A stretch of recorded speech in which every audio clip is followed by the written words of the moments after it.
Բարև ձեզ, Ամեկ Պլյուսի եթերում հարցազրույցն է եւ այսօր մեր տաղավարում է Հայաստանի դեմոկրատական կուսակցության նախագահ Արամ Սարգսյանը։ Բարև ձեզ, պարոն Սարգսյան, շնորհակալություն մեր տաղավար գալու համար։ 1998 թվականի փետրվարի 3-ին հենց այսօր հրաժարական տվեց առաջին նախագահ Լևոն Տեր-Պետրոսյանը։ Իր հրաժարականի տեքստում նա գրել էր. «Իշխանության ճգնաժամում Արցախի հարցի արծարումն ընդհանրապես պատրվակ էր։ Խնդիրը շատ ավելի խորն է եւ կապված է պետականության հիմնադրույթների խաղաղության ու պատերազմի այլընտրանքի հետ»։ Իսկ կյանքը ցույց կտա, թե իր հայտնի նախադասությունը ով ինչ է արել Արցախի համար եւ ով է իրականում ծախում այն։ Այն ժամանակ հայտնի էր այդ հրաժարականին նախորդող շրջանում կամ հենց այդ շրջանում հայտնի էր, որ Արցախի հարցում բանակցությունները հիմնականում փուլային փաթեթային այդ տարբերակների շուրջ էր եւ հրաժարականից ոչ շատ ասենք ըստ երևույթին ամիսներ առաջ հրաժարականի մասին պատկերացում անգամ հնարավոր չէր կազմել, միգուցե ներիշխանական ինչ-որ խմորումներ գնում էին, բայց հայրենության մոտ դժվար էր սպասել, որ Լևոն Տեր-Պետրոսյանը հրաժարական կտա։ Այնուամենայնիվ տարիների հեռվից արդեն 28 տարի, հեռվից նայելով արցախյան այ զարգացումներից հետո Լևոն Տեր-Պետրոսյանը այնուամենայնիվ ցանկանում էր գնալ լուծման եւ կասեցվեց միգուցե այդ հրաժարականով այդ լուծման գնալը չէ կարծում, որ ճիշտ չէր, հատկապես որ հայտնի ուժերի ճնշմամբ, այսպես ասած, այդ հրաժարականը տեղի ունեցավ։ Իսկ կհիշեք, թե ինչ եղավ 96 թվականին ընտրությունների ժամանակ, երբ որ իրենք համոզված էին, որ հաղթելու են, բայց արդեն մազի վրա կախված, հետո էլ ուրեմն տանկերով հաստատեցին իրենց իշխանությունը։ Արդեն իսկ պարզ էր, որ ժողովրդի մեծ մասը իրենց կողմնակիցը չի, սա մեկը։ Երկրորդը 96-ին մենք արդեն ստեղծել էինք Պաշտպանություն Լեռնային Ղարաբաղի կազմկոմիտե, համահայկական ուրեմն կոնգրես հրավիրելու ուղղությամբ, որից ինքը հրաժարվեց։ Նույնը ես ասեմ 97 թվականին արդեն, երբ որ Աշտանը մենք հրավիրեցինք կինոյի տան հավաքը, որը շատ հայտնի է այն ժամանակվա ամբողջ սերուցքն էր հավաքված եւ ինքը դրան անդրադարձավ իր պատերազմ թե խաղաղություն հոդվածում նույնը, այսինքն այդ ժամանակ բոլորը հասկացան, որ իրենից եթե ինքը գնա, որևէ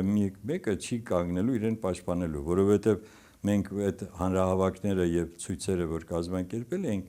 ժողովուրդը մեզ չհանդիմացավ,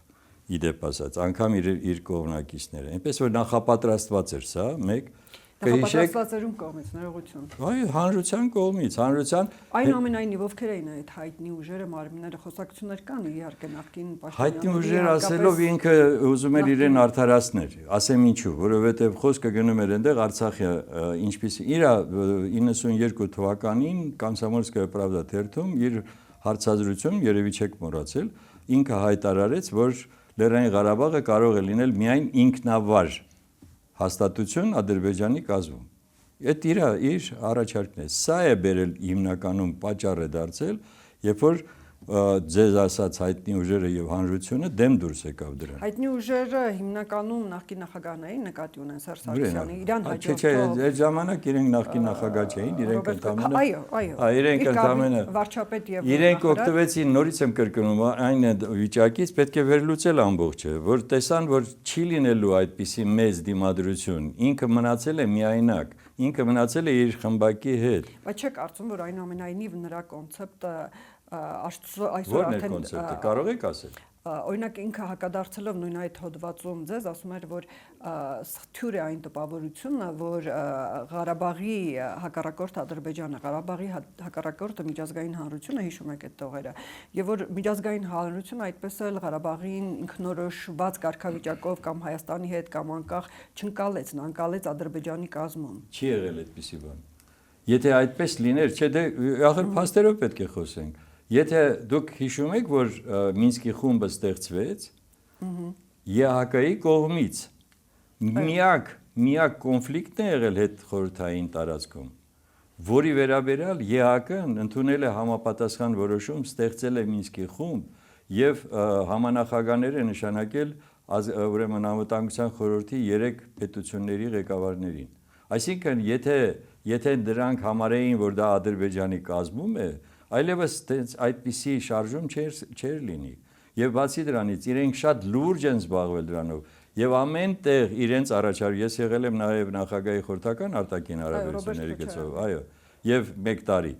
Եվ ես տեղյակ եմ նաև այդպիսի բաներ։ Չի եղել այդպիսի առաջարկ իրենց կողմից, որտեղ կարգավիճակի հարցը չլիներ Լեռնային Ղարաբաղի Հանրապետության։ Իրենք ընդունում էին, որ դա իսկապես այդպես է։ Ես կարող եմ անգամ օրինակ բերեմ։ Եկան ուրեմն Դերեջյանը եւ Միացյալ Նահանգներից 2 դեսպան, այդ թվում Դերեջյան։ Եվ մեր հանդիպան ժամանակ ասեց պարոն Սարգսյան, Լաչինի վերաբերալ արդեն համաձայնվեցին ադրբեջանցիները, ես էլ ասեցի Քելվաջարի վերաբերալ էլ կհամաձայնվեն, բա այդ շատ բարդ հարց է, բայց հետո ասեցի կլինի, որովհետև այդպես է մեր հիմա այսօրվա թելադրանքը։ Ինչը չի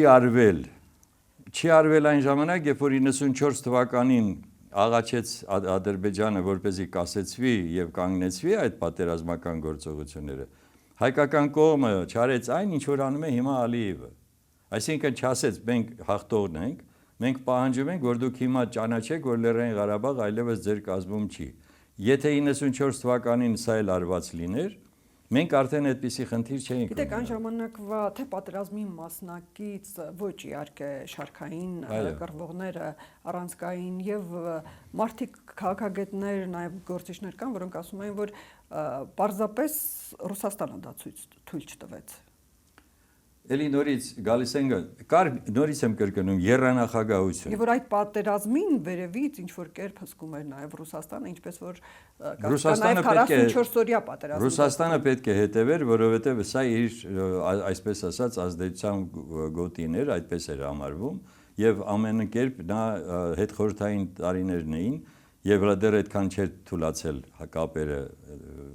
այդ հանրապետությունների եւ Ռուսաստանի հետ։ Բայց հարցը դառնում չի, ես նորից եմ վերադառնում։ Միջազգային հանրությունը, միջազգային կառույցը, շատ հեղինակավոր կառույցը համարում էր, որ Լեռնային Ղարաբաղի կոնֆլիկտը պետք է դրվի այդ միջազգային կառույցի ուրեմն հետևողական աշխատանքի տակ, որովհետև այնտեղ ընդունում էին, որ ինքնորոշման իրավունքը միակն է եղել, որը ճանաչել են իր ինքնորոշման իրավունքը։ Եվ այդ ինքնորոշման իրավունքի իրացման ձևերը իրենք էին առաջարկում։ Պարոն Սարգսյան, բայց տեսեք, հրաժարականից հետո հետագա 20 տարիներին նախկին երկու նախարար Լևոն Տեր-Պետրոսյանը հիշեցնեմ նաև մի խոսքը, որ այդ իր հայտնի հոդվածի մեջ, որ շատ կարևոր է նաև թե երբ ես գնում Ղարաբաղի հարցի լուծման, դու ուժեղ ես, թե գնալով ավելի թուլանում ես։ Եվ 20 տարիները ցույց տվեցին, որ Ադրբեջանը ավելի հզորացավ, բայց Հայաստանը ավելի թուլացավ ու ոչ հայանպաստ մեղավորը մենք ենք, ոչ թե ուրիշները։ Այո։ Եվ այդպիսով Լևոն Ես չեմ ընդհանրացնում ոչ երկրորդին, ոչ երրորդին։ Ես այսպիսի խնդիր չունեմ, ես ձեզ արդեն ասեցի, նույն 94-ի իսկ հետո են տարիներին այդպիսի մի հատ այսպես բան կա, դա հաղթողը մենք ենք, ոչինչ էլի, թող ձգվի, այս բանակցությունները գնա։ Ես մի անգամ այդպես հարցադրումն արել եմ, ասում եմ մենք պարտավոր ենք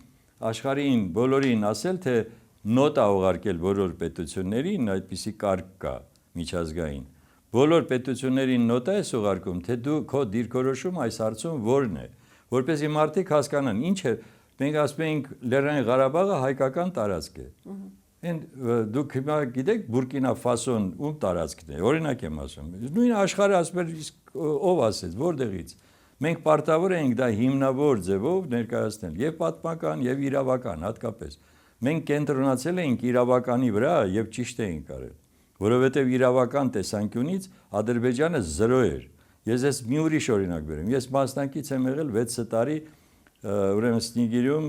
Մերձ Մոսկովյան Միացյալ Նահանգների եւ Ռուսաստանի կողմից կազմակերպված Դարտմության կոնֆերանսի շրջանակում բանակցությունների Ադրբեջանի կողմը Լեռնային Ղարաբաղ, Հայաստան։ Միակ ֆորմատն էր, որտեղ Լեռնային Ղարաբաղի հետ միասին նստած էին ադրբեջանցիները նույն սեղանին։ Որևէ անգամ իմ այսպես կոչված վիզավին Տոֆիկ Զուլֆուգարովն էր նախկին նախարարը, արտգործնախարարը։ Երբևիցե չի եղել, որպեսզի մենք նրանց տանուլ տանք ինչ-որ մի բանավեճում, որովհետև մեր բոլոր փաստարկներին իրենք միայն մի բան էին ասում։ Լավ էլի վերադարձեք մեր այն շրջանները, թե չէ մենք սևերես ենք եղել մեր ժողովրդի առաջ։ Սա էր իրենց փաստարկը։ Սարգսյան, մի հարց էլ էս թեմայից ու անցնենք մեր օրերին։ Այնուամենայնիվ չեք կարծում, որ անցած 20 տարիների այդ ընթացքը ստատուս քվոն, որ պահպանեցին նախկին նախագահները, որ ըստ էության կարելի էր անվանել նաև սողացող պատերազմ, որը ի վերջո եկավ իր հանգրվանին հասավ, պետք էր Լևոն Տեր-Պետրոսյանի օրոք կամ նրա առաջարկած այդ հնարավոր տարբերակով լուծել Արցախի հարցը Որ եւ դա լավ։ տարբերակով։ Դուք անդադար եք որ տարբերակով։ Իր առաջարկած այդ Ադրբեջանի կազմում, բայց ինչի համար էր ազգային ազատագրական պայքարը։ Բայց ինչի համար էին այդ մարդիկ դուրս եկել, ասում էին մենք Ադրբեջանի հետ չենք կարող շարունակել։ Իրատեսական էր բացարձակ, որովհետեւ դուրս էին եկել։ Ախր պետք է նայել այս ամենը վերլուծական տեսանկյունից 88 թվականից, եթե սկսենք, չեմ ասում 86-85-ից, երբ որ սկսվեց այսպես կոչված պերեստրոյկան։ Այդ եթե դուք 88-ից նայեք, թե տեսնեք ինչ եղավ Երևանում, 700,000 հայ դուրս էր եկել փողոց Երևանում ամբողջ հանրապետությունից, եւ որևէ մի խնդիր չկար, եւ դա միասնական ուժ էր, դա էր եւ Սփյուռքն էր մեզ հետ։ Եվ դրանից էր վախենում Թուրքիան էլ, Ադրբեջանն էլ։ Իրենք այս ամբողջ տարիների ընթացքում պայքարել են մեր Սփյուռքի եւ Հայաստանի միասնության դեմ։ Այսինքն Հայաստանը գնալով թուլացել է այս տարիներին, իրեն գնալով զորացել են։ Մեղավորը մենք ենք, այսինքն նորից եմ կրկնում այն, որը այդպես դուք ասում եք ստատուս քվոն պահպանելով, եթե անգամ 16 թվականի 4-օրյա պատերազմից հետո ճանաչվեր Լեռնային Ղարաբաղի Հանրապետության ուրեմն անկախությունը, որի վրա իհարկե, որովհետև դուք բոլոր այդ իրավունքները արդեն ունեիք, ես նորից եմ կրկնում, այդ ծանոթացեք Մինսկի խմբի առաջարկներին, մի հատ նայեք, թե ինչ էր այնտեղ գրված, եւ անգամ այն մադրիդյան սկզբունքները, որին մենք դեմ ենք եղել, որովհետև ամբողջական չէր, անգամ այդ մադրիդյան սկզբունքներում հստակ գրված է, որ վերջնական ժամանակավոր կարգավիճակ էր շնորհվում, որ միջազգային կառույցներում աշխատել։ Եթե դա իհարկե Ադրբեջանը կհամաձայներ։ Ով? Եթե Ադրբեջանը կհամաձայներ։ Ժորժ ջան, այն ժամանակ դուք ուզում եք մենք արդեն թույլ էինք Ադրբեջանը։ Հիմա մենք չենք համաձայնվում, հա, բայց մեզ էլ բանի տեղ չեն դնում։ Նույնն էլ ադրբեջաններ են ժամանակ։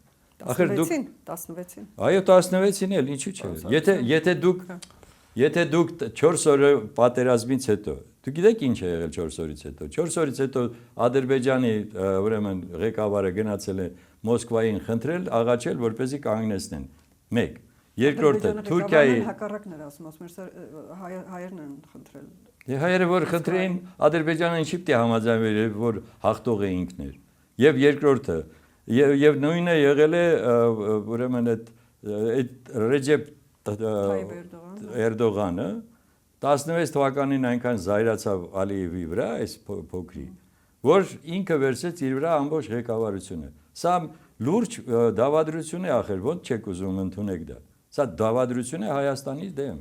Եվ մենք ենք բերել նրան հասցրել, որ մեզ թուլացրեցին, մենք թուլացրեցինք մեզ, որ այնքանով, որ չկարողացանք դիմադրել, բայց այդքան չի եղել մեղքը, ինչքան հիմա է մեղքը, ես ուզում եմ որպեսզի հասկանալի լինի։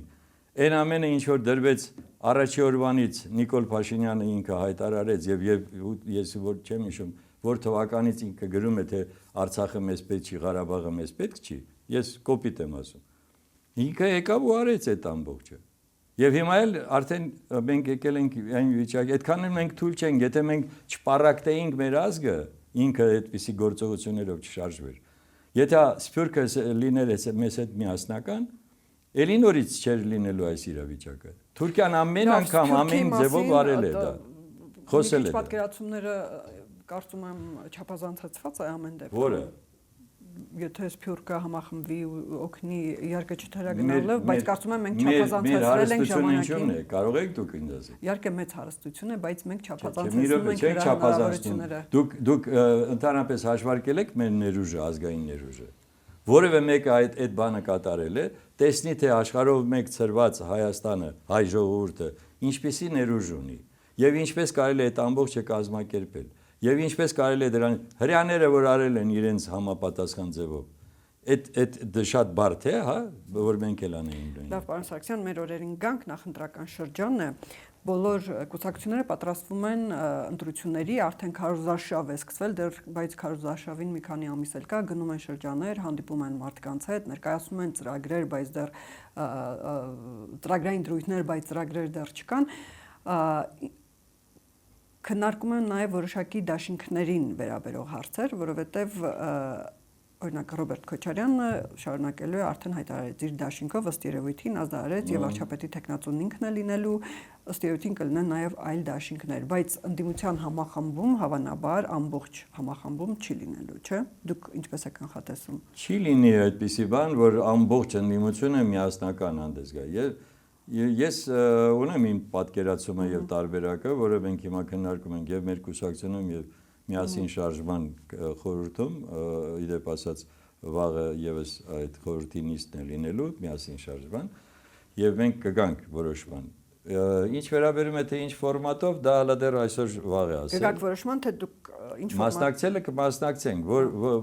ինչ ֆորմատով, ինչ կարգախոսով, ինչ ծրագրով, բայց մենք ամսի 7-ին հրավիրել ենք փորձագիտական, այսպես ասած, հավաք, որտեղ մենք առաջարկում ենք ոչ թե զբաղվել նորից այս վերլուծությամբ, քննադատությամբ եւ այլն, այլ մենք մեզ պատկերացնենք, թե ինչպիսի ելքեր ենք մենք տեսնում, օրինակ ազգային անվտանգության հարցը ոնց ենք ամրապնդում, հոգեվոր անվտանգության հարցը, այսօր ամենամեծ հարցականներից մեկը նա է, որ այս իշխանություն կոչվածը Նիկոլը վերցել դրել է եկեղեցու դեմ պայքարը եւ դա հոգեվոր անվտանգության խնդիր է դարձել արդեն եւ իհարկե արտաքին հարաբերությունների գծով եւ Այսինքն դուք նույնպես ներկայացնելու եք նախընտրական տրամաբանության մեջ ձեր ծրագրային դրույթները որոշակիորեն այո դա բայց դրանք մեր հրավիրվածները տարբեր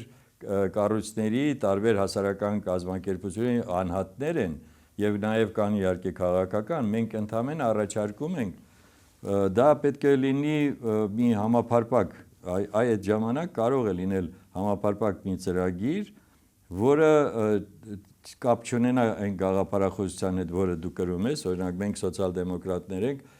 լիբերալները ուրիշ կուզենան այնպես քաղաքական մենք խոսում ենք այսօրվա այս ճգնաժամային իրավիճակի ելքերի մասին որը ընդհանուր կարող է լինել, ընդհանրական կարող է լինել։ Դուք խոսում եք հա ծրագրային դրույթներից, անվտանգություն, հոգեվոր եւ այլն արտաքին, բայց այնուամենայնիվ, տեսեք, ընդդիմադիր դաշտում հաջորդը լինելու է տնտեսական, սոցիալական, հաջորդը կրթություն եւ առողջապահություն եւ գիտություն, այնպես որ դա առաջինն է։ Շատ լավ։ Իսկ ընդդիմադիր դաշտում ինչ լուծումներ եք տեսնում։ Տեսեք, կա ընդդիմադիր դաշտի կարծեք թե երկու տարբերակներ հանրության առաջ դրված են նախկին իշխանությունները եւ նրանց սատարող ուժերը դուք եւս կարելի է ձեզ նույնպես համարել նախկին բայց ոչ իշխանություն բավականին երկար տարիներ գոյություն ունեցող 35 տարվա արդեն կուսակցություն եւ նոր արդեն ծնված վերջին տարիներին նոր ծնված քաղաքական ուժեր ձեր կարծիքով հանրությունը թեև լինելով դուք էլ արդեն երկար փորձ ունեցող նախագահ եւ կուսակցության նախագահ եւ գործիչ եւ կուսակցություն այնուամենայնիվ հանրությունը նորերին կտա թե նախկիներին ընդդիմադիր էլեկտորատը։ Գիտեք, առաջին հերթին ես ուզում եմ ասեմ, որ հիմա այսպես եւս մեկ անգամ օգտագործվելու է նախկիններ այսօրվա եւ այլն եւ այլն։ Այո, ճիշտ է, բայց տեսեք ինչն է հարցը։ Դրանով մարդիկ շատ-շատեր իրենց արդարացնում են իրենց անբանությունը, իրենց անգործությունը կամ ուղղակի անտարբերությունը։ Երբ որ սկսվում է խոսակցություն, բա չէ, չեմ ուզում նախկիններին, սրան էլ չեմ ուզում, բայց ոչ մեկին չեմ ուզում, էլ չեմ գնա ընտրությունների։ Սա արդեն հատուկ արված նաև քաղաքականություն է։ Ես հիմա ուղղակի ուզում եմ ասեմ, որ եթե հաջողվի այս իշխանությանը այդ տարբերակով գնալ, որպեսզի ոչ թե 50%, 60% գան ընտրությունների, այլ 35-40, ապա իրենք հաշվարկել են, որ դրանով կարող են հաղթել։ Հիմա եթե բոլոր նրանք, ովքեր համամիտ չեն այս քաղաքականությանը, որը վարվում է հատկապես մեր ազգի դեմ, ուրեմն պետք է գնան ընտրությունների։ Ում ընտրեն, այդ արդեն իրենց խնդիրն է, թող գնան կենսագրությունները նայեն մարդկանց, հասկանան, հաշվառեն, որ այո, եւ երիտասարդների ժամանակն է, մենք էլ ենք ժամանակին եղել երիտասարդ, եւ ես գիտեմ, թե ինչ է այդ ժամանակ կարելի անել։ Եվ երկրորդը կան փորձառուներ, որոնք անհրաժեշտ են այսօր, այսինքն այսօր պետք է միաձուլվեն իմ պատկերացմամբ, դա պետք է լինի հավաքական թիմ, հավաքական կազմ։ Մեկ կամ երկու։ Չէ, ես հիմա չեմ խոսում, արդեն ովքեր արդեն կողմնորոշվել են եւ ասում են, որ իրենք այս դաշինքով են գնում են, մեկ ասում են ես այս դաշինքով, մեկը երիտասարդներից ասում է եկեք ինձ միացեք։ Այդ հասկացողությունները այդ ժամանակին ասում էին ձախության հիվանդություն, Լենինը ասում էր ձախության հիվանդությունից ազատվել է։ Պետք հիմա ոչ մի կերպ մեր երիտասարդները դրանից չեն ազատվում։ Դրա համար մենք առաջարկում ենք իրենց, մենք խնդիր չենք տեսնում ով լինի, ով չլինի, այստեղ սա չի գլխավոր հարցը։ Բոլորը պետք է մոռանան վաղը իրենք լինելու են նախարար, թե վարչապետ, թե չեն լինելու։ Այսօր կա գլխավոր հարց։ Դուք համաձայն եք, որ այս քաղաքական գիծը շարունակվի, թե դուք դեմ եք դրան։ Եթե դեմ եք, ուրեմն առաջի հարցը, թե ինչպես եք դուք հաղթում միասնաբար։ Սա է խնդիրը։ Հետո նոր կորոշվի։ Եթե մենք կարողանանք նաև կառավարության կազմ ներկայացնենք մեր ժողովրդին, ապագա կառավարության, ովքեր պատասխանատվություն են վերցնում, ապա դա կլինի շատ ավելի լավ։ Ես 96-ի օրինակն էլ կարող եմ վերեմ, երբ որ մենք միացանք, միասնություն ստեղծեցինք, հա, եւ մեր միասնական տեխնացու առաջադրեցինք։ Լրիվ փոխվեց այդ իրավիճակը։ Այն ժամանակ ոչ ոք չէր պատկերացնում, թե Լևոն Տեր-Պետրոսյանը կարող է պարտվել։ Բայց երբ որ դա արվեց եւ եկանք հասանք, չէր լինի, չէ՞, 25-ի 26-ի դեպքերը, եթե չլիներ այդ մեր հաջողությունը եւ մենք ժողովուրդը մեր հետևից չգար։ Դրա համար դուք երևի չեք հիշում, որտեղ շատ երիտասարդ եք։ Այսինքն դուք պատկերացնում եք, որ հիմա կարող է նորից նման համախմբում լինել։ Իհարկե։ Որ ուժերը կարող են նման կերպ համախմբվել եւ մեկ միասնական թե բոլոր նրանք, ովքեր կհամախմբեն մեկ գաղափարի շուրջ։ Բազմաթիվ ուժեր կան, որոնք այդ մեկ գաղափարի ջատագովներն են, հեռացնել գործող իշխանություններին, բայց միավորումը կարծեք չի ստացվում։ Ես դեմ եմ արհեստական միավորման, ասեմ ձեզ նաև, ասենք թե անհնար է բոլորին, ովքեր հիմա չեմ ուզում անունները տամ, աչից, ձախից, չգիտեմ որ կենտրոնամետ, բոլորը միասին չեն լինում երբևիցե։ Դա կարող է լինել 5-6, լավագույն դեպքում 7 ուժեր։ Որոնք են այդ ուժերը, որոնք կարող են լինել միավորվել։ Անունները կան բոլորիս հայտնի։ Չէ, անունները ես հիմա չեմ կարող տամ, որտեղ ես իրենց փոխարեն չեմ կարող որոշեմ։ Չէ, ձեր տպավորությամբ, իմ տպավորությամբ ես ասացի գաղափարը, այո, ես ասացի դա պետք է լինի ընդհանուր գաղափար, ընդհանրացված գաղափար եւ համապատասխան ելքեր առաջարկող ուժեր։ Օրինակ Սերժ Սարգսյանն ու Ռոբերտ Քոչարյանի վերջը կարող են այդ գաղափարի, չէ, ձեր տպավորությամբ միավորվել այդ։ Չէ, արդեն այդ մարդիկ հայտարարել են, այսինքն երրորդ նախագահան չի հայտարարել, բայց երկրորդը հայտարարել է, որ ինքն է գնում առանձին իր դաշինքով։ Աստված իր հետ։ Մի անգամ 21-ին ինքը գնաց։ Սերժ Սարգսյանը դեռ չի որոշել, հանրապետականը դեռ չի որոշել ընտրություններին մասնակցելու, մնում են մյուս, որոնք ուժերը նոր եւ հին ստեղծված, որոնք այդքան էլ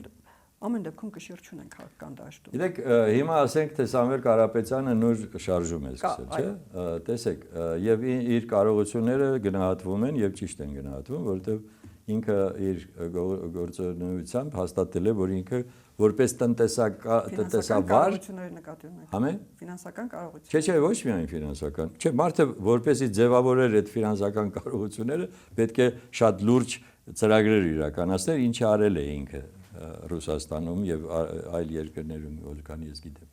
Հիմա հարցը դա չի, խնդիրը նա է, որ մարդիկ ուզում են տեսնեն այդ նոր մոտեցումները, նոր փոփոխությունները եւ հատկապես ել եմ կրկնում, հարցականը դրված է հետեւյալի. պետությունը այս շարունակական այս սրա ճանապարհով ոնց որ գնում է ինքը կմնա որպես պետություն, թե դառնա, չգիտեմ, մեկի կցորդը։ Այստեղ ամենակարևոր հարցը սա է։ Համարել եմ, որ Հայաստանը Ռուսաստանի կցորդն է եղել։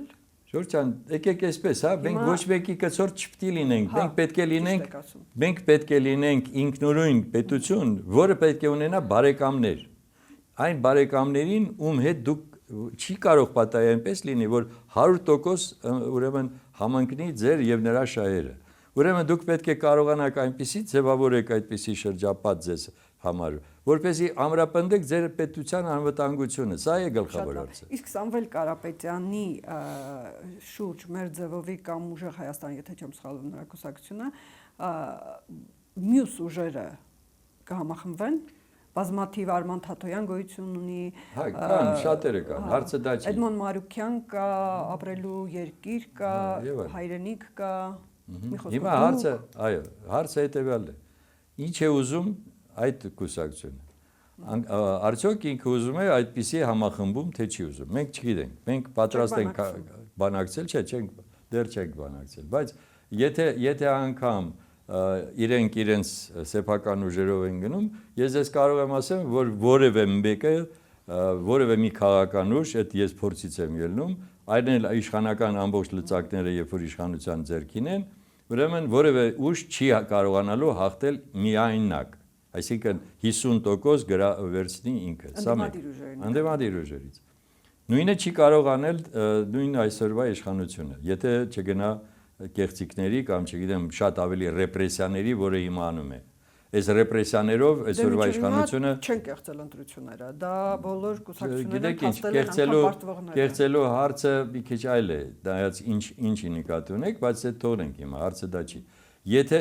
Եթե այսօրվա դրությամբ գնան ռեպրեսիաներով, սա էլ է կեղծիք, ո՞նց է լինում, որ դուք քաղաքական ուժերին դուրս եք բերում ասպարեզից կամ ընդհանրապես անհատներին ճնշում եք, մարդիկ սկսում են վախի մթնոլորտում քվեարկության գնալ կամ չգնալ։ Քաղաքական ուժերը կան, որ ուժն է դուրս բերել։ Քաղաքական ուժերը, եթե ուզում եք որպեսզի փակեն քաղաքական ուժերին, ես ասում եմ քաղաքական ուժերի դեմ պայքար։ Հələ մի հատ հաշվեք, քանի մարդ է այսօր ձերբակալված քաղաքական տեսանկյունից եւ երկրորդը նայեք տեսեք ինչքան ուրեմն ճնշումներ են գնում տարբեր մարդկանց նկատմամբ։ Էլ ձև չկա, ինչ որ մի բան պետք է գտնեն, որպեսզի անպայման այդ մարդուն տանեն 2 ամսով կամ 3 ամսով։ Ձեր կարծիքով հանրությունը այդ ձեր թվարկած գործելավոճի հետ հաշտ է թե ոչ։ Դե նայած որ մասը։ Թե անտարբեր է, թե ողջունում է։ Դուք մի մոռացեք, որ գիտեք ինչ, ես ընդհանրապես դեմ եմ, երբ որ խոսում են այսօրվա հենց իրողությունից։ Մենք պետք է տեսնենք այդ process-ը ոնց եկավ հասավ այսօրվան։ Այսինքն այս 40-35 տարվա ընթացքում ինչ եղավ, օրինակ ես պարզ տեսնում եմ, որ կրթության մակարդակը մեզ մոտ իջավ շատ զրոյի հասավ համարյա։ Դա վաղուց էր սկսել իջնել։ 35 տարվա մասին է խոսքը։ Խորհրդային միությունում կներեք, այդպես չէր, կրթված էր ամբողջ ազգը եւ ամենաբարձր ցուցանիշ ուներ հայ ժողովուրդը իր բարձրագույն կրթության մարդկանց։ Հիմա ինչ եղավ այս 35 տարի իրար հետևից, հա? Եվ ինչպես եղավ, որ մեր երիտասարդության մի մասին դաստիարակեց օտարը։ Այսինքն այն տրեյնինգներով, չգիտեմ, տանել, բերելով եւ այլն, եւ մի ամբողջ, այսպես ասած, խումբ ձևավորվեց, որը մեծ մասը հիմա նստած է խորհրդարանում, նրանք համոզված են, որ իրենք ճիշտ են։ Ես նրանց հիմա ելևս չեմ կարողանում մեղադրեմ այն առումով, որ մարդիկ համոզված են, որ իրենց արածը ճիշտ է, որ իրենք պետք է գնան Ադրբեջանի առաջ նախկինում էլ ռուսական տրեյնինգով կրթվածներն ես չեմ կարողանում հասկանալ ձեր այդ բանը։ Չէ, մեր մոտ, չէ, դուք միշտ ես խոսում եմ նրա մասին, որ այն ինչ որ բերում է վնաս մեր պետությանը, ուրեմն պետք է բացառել։ Կլինի Ռուսաստան, կլինի, չգիտեմ, Միացյալ Նահանգներ, Թուրքիա, կլինի Ադրբեջան։ Դա պետք է արվի։ Ես հիմա ասում եմ այն ինչ որ եղել է։ Ռուսաստանը ձեզ հետ միասին 300 տարի այսպես է եղել ցավոք։ Եվ գիտեք ինչու է այսպես իրավիճակը, երբ որ մարդիկ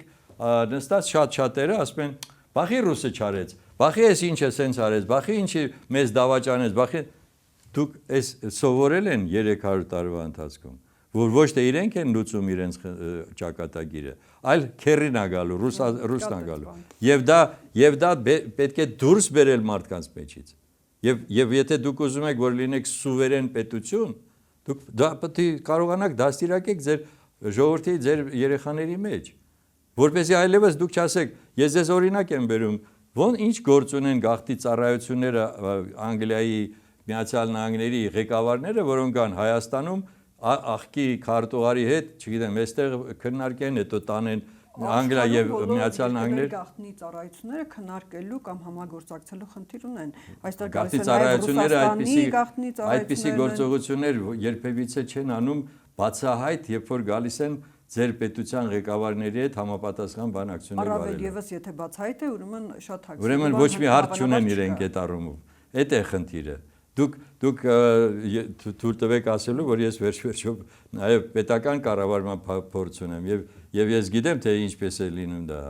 Եվ հասկանում ես, որ չի լինում, նույնը կլինի, եթե Ռուսաստանի գաղտնի ծառայությանը գա։ Ես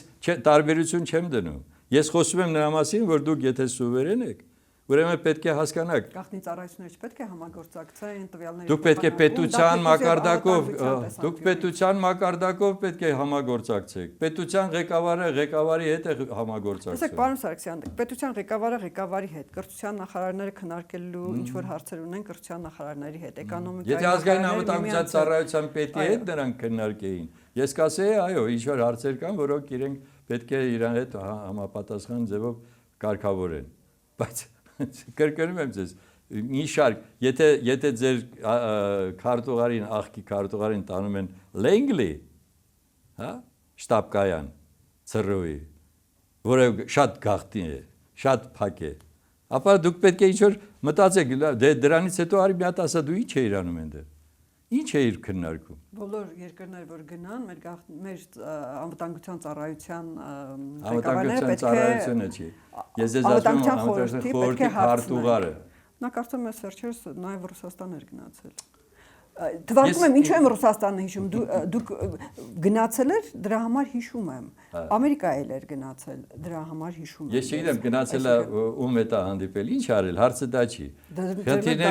Խնդիրներ կան, չէ, ես հասկանում եմ որ կան բաներ, որ հարցեր, որոնք չեն հրապարակվում։ Բայց ես ձեզ ասում եմ, այդպիսի իրավիճակում, երբ որ ես արդեն ունեմ մենակ ես չի, այլ հանրությունը կասկած ունի, թե լավ, այդ ինչ եք անում։ Այդ դեպքում ասեք որ ոնց եք պատկերացնում, որտեղ մեր ճակատագիրն են որոշում, ձեր ճակատագիրն են որոշում, դուք երիտասարդ եք, դուք պետք է իմանաք ինչ է ձեզ սպասվում։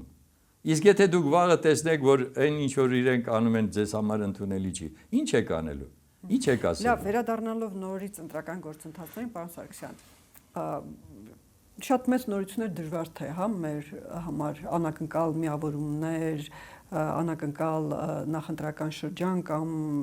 այլ ընտրական տրամաբանությունների մեջ գործընթաց լինի, թե այնուամենայնիվ սպասենք եւ ինչ կարելի է սպասել։ Չէ, անակնկալ ասելով ես տեսնում եմ հետեւյալը, որ այս քաղաքականությունը իրենց տապալելու է միանշանակ։ Այսօրվա իշխանությանը։ Ես խոսում եմ առաջին հերթին Նիկոլ Փաշինյանի վարած քաղաքականության մասին։ Նա ով պարակտող է, ազգի պարակտողն է եւ գիտեք ես մի այդ օրինակը ուղղակի բերեմ ոչ ոք չարեց մեր հայկական է սիրողության մեջ գեներալ Շարլ դե Գոլը երբ որ ընտրվեց շատ ծանր պայմաններում եւ Ֆրանսիայի համար շատ դժվար իրավիճակում եւ Ալժիրի պատերազմներ եւ այլն ինքը հենց մյուս օրը հանդես եկավ եւ ասեց ես բոլոր ֆրանսիացիների նախագահն եմ Այսինքն դեմ են քվեարկել թե դեմ չեն քվեարկել, բայց ես բոլորի նախագահն եմ։ Դա խոսքը այն մեծության մասին է, որը որ գալիս է իր ազգը զարգացնելու, իր ազգը ավելի ամրապնդելու, իր ազգը հզորացնելու եւ այլ, իր պետությունը հզորացնելու։ Եվ ինքը իրականում Ֆրանսիան դարձրեց շատ լուրջ մի գործոն, այն ժամանակ պատերազմից հետո դուք գիտեք կոլաբորացիոնիստների հետ եղած պատմությունները եւ այլ։ Հիմա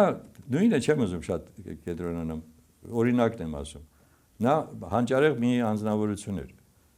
Հիմա որևէ մեկը այս իշխանություններից առաջինից սկսած մինչև այսօր չկանգնեցին ու չասեցին անընդհատ գնաց հակամարտություն, որի պրտը որևէ մի կլանը կամ չգիտեմ մի խմբավորումը կամ իշխանությունը պահպանելու համար այս անեն, այն անեն եւ այլն։ Մենք ունենք մի հատ ընդհանուր ցավ Եվ ես հիմա դրա համար եմ ասում, բոլորը ովքեր հասկանում են, որ ազգի միասնությունը մեզնից է կախված, եւ այսօրվա իշխանությունը հակառակն է անում, այն ինչ որ ինքը անում է հիմա եկեղեցու դեմ, կապ չունի, ինքը կարող ասի, թե այսինչ եպիսկոպոսի կամ վեապարի, չէ, դա հայ առաքելական եկեղեցու դեմ է, եւ սրանով ինքը քանդում է ամբողջ մեր հոգեվոր աշխարհը, մեր արժեհամակարգն է քանդում Որովհետև եթե դուք հասկանում եք, որ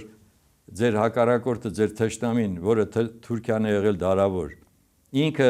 ձեզնից պահանջել է եւ պահանջում է, մոռանալ ցեղասպանության փաստը, մոռանալ, որ Արարատը ձերն է, մոռանալ, որ դուք ընդհանրապես Սփյուռքը կարող է ձեզ հետ միասին լինի եւ այլն, եւ դուք պետք է մոռանաք, որ Արցախը այլևս ձերը չի։ Այնինչ որ իրենք վերցրել են, երբևիցե հետ չեն տալիս։ Արևմտյան Հայաստանը, Արցախը եւ Նախիջևանը Հիմա մենք ինչի վրա ենք հույս դնում, որ Թուրքիան փոխվելու է մեր նկատմամբ դառնա բարեկամ ընկեր։ Եվ հենց դրա համար էլ ըստ էության իշխանությունները այդպես էլ բացատրում են իրենց քաղաքականությունը ձեր ասած խորհրդանիշների առումով, որ Թուրքիան մնում է Արարատը մնում է Թուրքիայի, կոնկրետ Արարատի դեպքում Թուրքիայի կազմում։ Մենք ինչ կարող ենք անել։ Մենք հիմա մենք չենք ասում գրանք պատերազմենք։ Ժորժ ջան, դրա մասին չի խոսքը։ Ծայրեղություններից ծայրեղություն պետք չի ընկնել։ Մենք հո չենք ասում պատերազմենք։ Մենք ասում ենք, որ մենք այսքան տարի չենք հրաժարվել ցեղասպանության հարցից, որ պատերազմ չի եղել։ Մենք աշխարհին կարողացել ենք ցուցադրենք ինչ է անում այսօր հրեական ազգը։ Նրանք չեն ասում, թե մենք հրաժարվում ենք, նրանք ասում են դա մեր առաջնահերթությունների մեջ չի։ Բայց այդ ինչ է նշանակում։ Դա էլ իրենց Թուրքիայի սրտին մի հատ լավ բալզամ եք լցնում էլի։ Բայց դուք ինչ եք։ Թուրքիան միայն դրանով էր անընդհատ փախարակվում, որովհետև հրաժարվում էր ճանաչել։ Իր որոշումները չկայացրեց ակտերը։ Պարոն Սարգսյան, հիմա էլ նույն այդ դեպքում, երբ որ իշխանություններն ասում են մեր առաջնահերթությունը չի, որ պետությանն անհրաժեշտ է լինում, Թուրքիային հայոց ցեղասպանության հարցով փախարակում են։ Դա քաղաքականություն է, անկախ Հայաստանը այսօր ոչ ոք չի անում,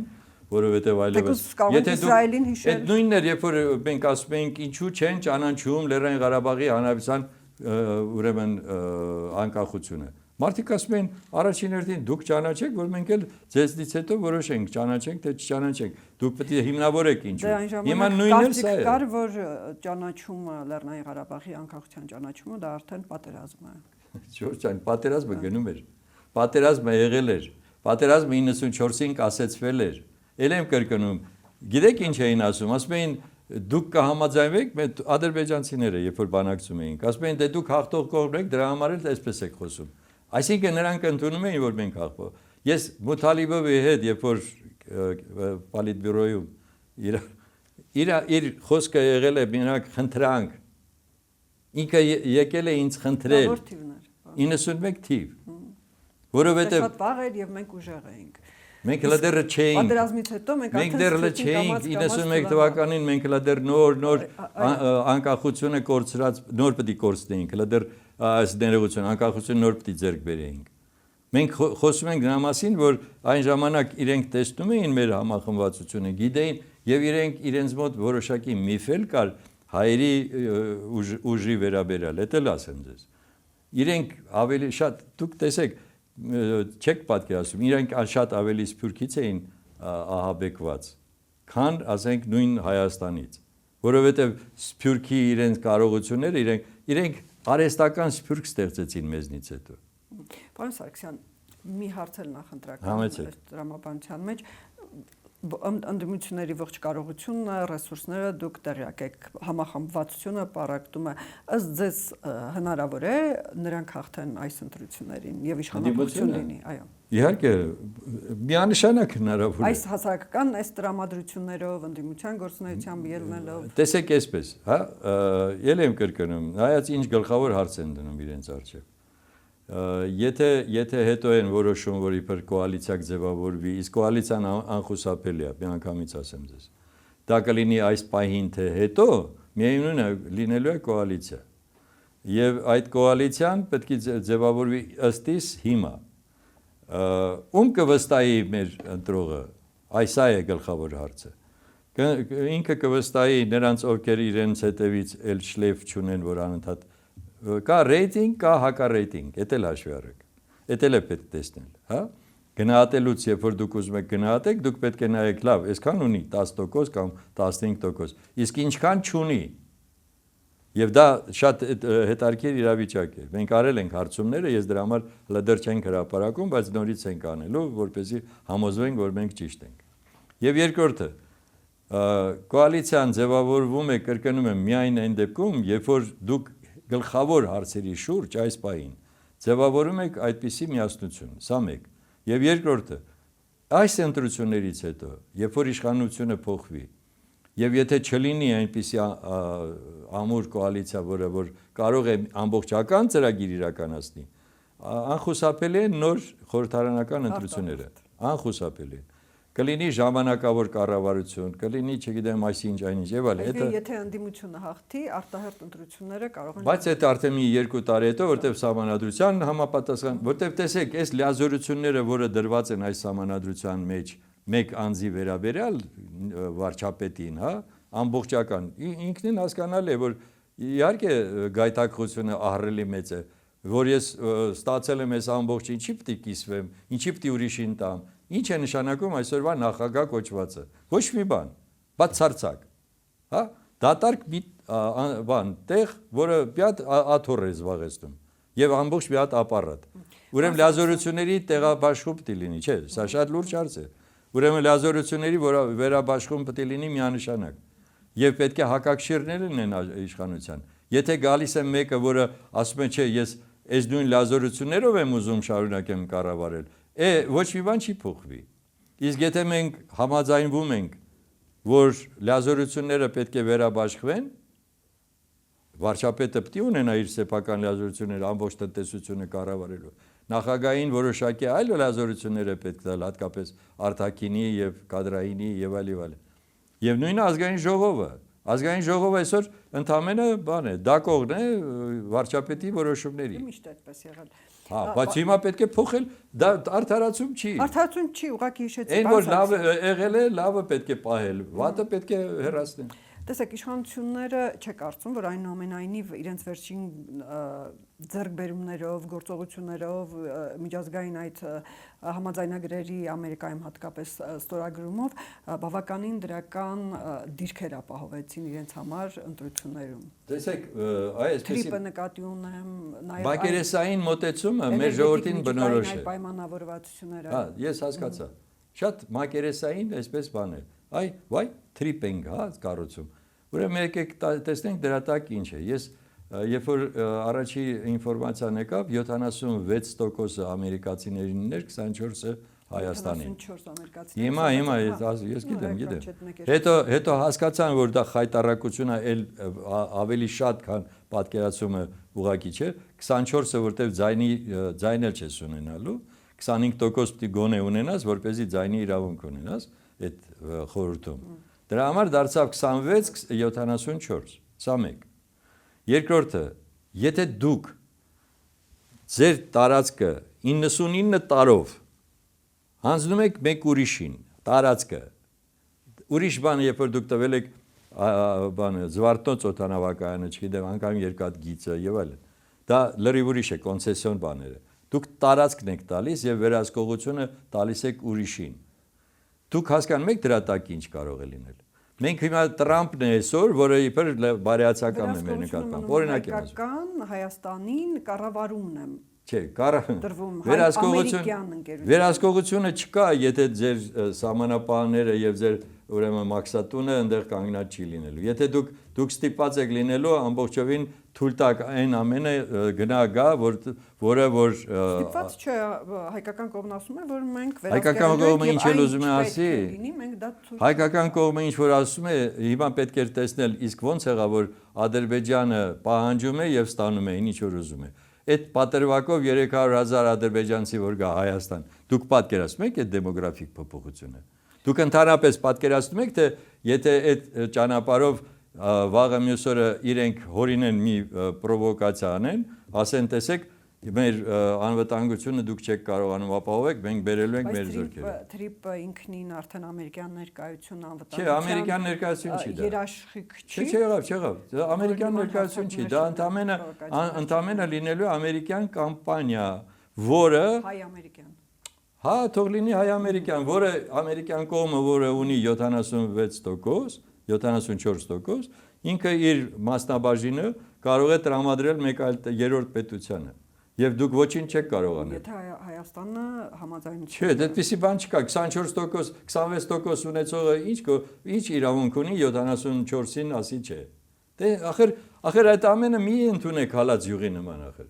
Մենք պարտավոր ենք բոլոր այդպիսի սցենարները հաշվի առնենք։ Մենք դառը փորձ ունենք, մենք պետք է դա հասկանանք, որ թշնամին չի ուզ պատրաստում ձեզ դնի իր գլխի վրա ու մանտա։ Տես բան չկա ախր։ Դուք անընդհատ փորձում եք ասել լավ կլինի, ասում են թուրքը երեկվա թուրքը չի։ Երեկվա թուրքը չի, որ մեր զինվորների գլուխը կտրած ֆուտբոլ էր խաղում։ Երեկվա թուրքը չէր, որ մեր սպային ուրեմն տապորով սպանեց, հետո էլ ինքը դառավ ազգային հերոս։ Այդ ամենը մեր աչքի առաջ է եղել, չէ՞։ Ոնց եք դուք մոռանում դա։ Ոնց եք դուք հարմարվում նրան, որ իբր թե իրոք կգա ադրբեջանցին այստեղ եւ դուք նրա հետ կարող եք կամ թուրքը ընդեղից գալու է, ամեն ինչ լավ է լինելու։ Նախիջևանը ինչի է ինքը այդպես ուզում հանրապետիկ։ Մտածել եք այդ ուղղությամբ։ Դա ռազմական պոլիգոն է։ Նրանք որ գաղտնիք չեն պահում, չէ՞, ասում են մեզ պետք է այս ճանապարհը հայտարարել է Թուրքիայի նախարարը։ Սա մեր վերամիավորման, թուրքական աշխարհի վերամիավորման ճանապարհն է։ Հիմա ամերիկացին ինչ ասել, ոնց ասել, հետո ինքը գնալու է այստեղից, Թուրքիան շարունակելու է տարածքը ձեր պահել, ոնց որ պահել է Նախիջևանը։ Եկեք այսպիսի տրամադրությունից հանդես գանք, որպեսզի մենք ապահովագրենք մեր անվտանգությունը։ Եթե դուք ուզում եք անպայման հավատացյալ լինեք, որ իրանք պուշպուշն, սպիտակն ու բան եւ այլն, այդպես չի։ Աշխարհը լրիվ ուրիշ վիճակում է հիմա։ Շատ լավ, ահաբեկեցիք դուք բոլորիս, պարոն Սարգսյան, այնուամենայնիվ։ Ես չեմ ահաբեկում, ես ձեզ իրողությունն եմ ասում։ Լավ, շնորհակալություն պարոն Սարգսյան հարցազրույցի համար։ Հիշեցնեմ, որ Ամեկ Պլյուսի տաղավարում էր Հայաստանի դեմոկրատական կուսակցության նախագահ Արամ Սարգսյանը։